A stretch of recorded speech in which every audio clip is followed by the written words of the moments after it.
Baby Cakes is an episode that makes a lot of people turn their heads, me included. The existence of pound cake and pumpkin cake being two totally different races from their parents left many viewers confused, and some using it as an excuse, saying there must be a chance that you can be born an Alicorn as well if you could be born a Pegasus or unicorn and have Earth Pony parents. But little do you know, they're wrong. When information in the show is introduced, like how two Earth Pony parents can have offspring that are unicorns or Pegasi, we cannot say that this isn't canon because it was introduced in the show and we have to incorporate said information into our own canon now. Alright, now that that is canon, can any race but an Alicorn produce Alicorn offspring? The short answer, drumroll please, is no. But you won't believe me, so we gotta give you the long answer. Let's delve right into this. Oh, I was born an Alicorn and I'm proof. Haha, you're wrong. Anyway, Alicorns and MLP's lore can be divided into around 4 things as to why they are the way they are. They are a combination of all races, they are enlightened in a certain subject, so much to the point of gaining a horn or a pair of wings or even both. Said subject, having to do with magic and harmony, are royalty and are supposed to spread their harmony across the land of Equestria. Well, this has something to do with me not being an Alicorn. I'm too good for your stupid rules. Well, sorry, Princess Rain Sparkle Nova. Alright, the first one is so simple that I'm not getting into that. But the biggest reason why you can't be born Alicorn is because of the second reason. When you're enlightened in something in MLP, you get a magic little painless tattoo on your bum. You know, a cutie mark. And if you're born an Alicorn, then you must be enlightened in something, right? So you'll be born with a cutie mark. Simple. Right? Well, no. Storm? Are you okay? I'm fine. Oh, hello. Never in the show have we ever seen anyone born with a cutie mark, and the whole society of Equestria is based on cutie marks themselves, discovering one and then pursuing some career in that cutie mark to fulfill your role you were meant to play in Equestria. If a little foal was born with a cutie mark, she would be straight ahead to a career and then child labor. That doesn't sound so fun, does it? Furthermore, most cutie marks probably need you to talk, or walk, or think, or draw, or write, or use magic, or fly, or use your hooves in any way that involves a certain skill. But if you're like a minute old and you have a cutie mark and like grass or animals or something, when you've never seen the outdoors because you were born in a hospital, that doesn't make much sense, doesn't it? Not to mention your whole childhood as a pony is meant to be a blank until discovering your cutie mark. So this whole born Alicorn thing with your cutie mark has to be the worst life someone could have because she has no childhood and is so boring without any imagination. More boring than Maud Pie. Woohoo, don't you just love your character?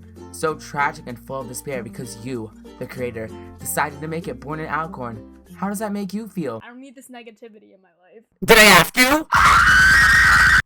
That makes you feel like shit, doesn't it? No, it doesn't, because at the end of the day, your pony Sona ROC is an Alicorn for one sole reason, and don't tell me it's for any other. And that's because it looks cool. No matter how hidden that reason is, trust me mate, it's at least subconscious when you created your OC. But I look so awesome!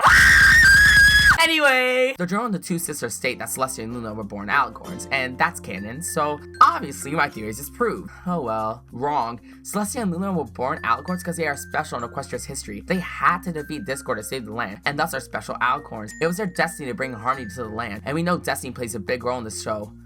Magical mystery cure. So, is there any other reason for why you can't be born an Alicorn? Well, sure, but this requires some math, something I used to be so good at, but then puberty happened and the school system introduced algebra to our incompetent teenager brains, and there are 7 billion people on Earth, but Equestria clearly isn't a world, it's a country. Because there are other mythological creatures, they need their own country. For the sake of my argument, and for my belief that there aren't ponies outside of Equestria, Equestria is equivalent to Monica! Woo, fuck yeah, hashtag Pink Lives Matter. Most comments I've seen in my original Insane Complexity video was released said that their Alicorn OC was born with the 1 out of 1,000 chance of it being an Alicorn. This fraction will be important to figure out how much born Alicorns there are in Equestria. Let's assume that Equestria's population is 317 million ponies, like the USA. And clearly it's the USA because of all the United States of America inspired towns in Equestria. That said, the population is divided equally into men and women. 158,500,000 men and the same amount of women. Let's assume everyone has one kid with each other. So let's do 317 million divided by 2 and we also get 158,500,000 ponies born. Then we do that divided by 1,000 and we get 158,500 Alicorn babies. Now, of course, we're not taking into account people who don't have kids. People have even more kids, but this is theoretical. You know what else is theoretical? Hey guys, Tiny Digga here. Hey, Tiny Dagger. Oh, hey Storm. Mind if I teach you some new Well, I already took physics in high school. But this theory's all new. Cause those horns of yours aren't the only thing that's horny. So, do you know how much that would change the scope of the show? It changed by a lot. Alicorns flying around everywhere, and all alicorns we've seen so far being royalty, meaning that the world, and by the world, I mean only Equestria, there would be 158,500 princesses and princes, you know, just walking to the grocery store all willy-nilly. But no, that can't happen. If there was a world with 158,500 alicorns, plus the alicorn princess and MLP, that would mean there would be no conflict in the show because super powerful alicorns are everywhere. That means no wars, no fighting, no anything. Bye T-Rex, bye Chrysalis, bye Felicia. And 158,500 superheroes would be pretty freaking boring, wouldn't it? If the MLP world is fine off right now with that 158,500 alicorns, it'll be alright for a long, long time without Princess Rain Sparkle Nova. Honestly, I do not want to hear your transmisogistic, fat-shaming, scoliophobic bullshit. Tumblr, are you with me? Yes. Stupid fucking Pegasus. Dumb bitch. Yes.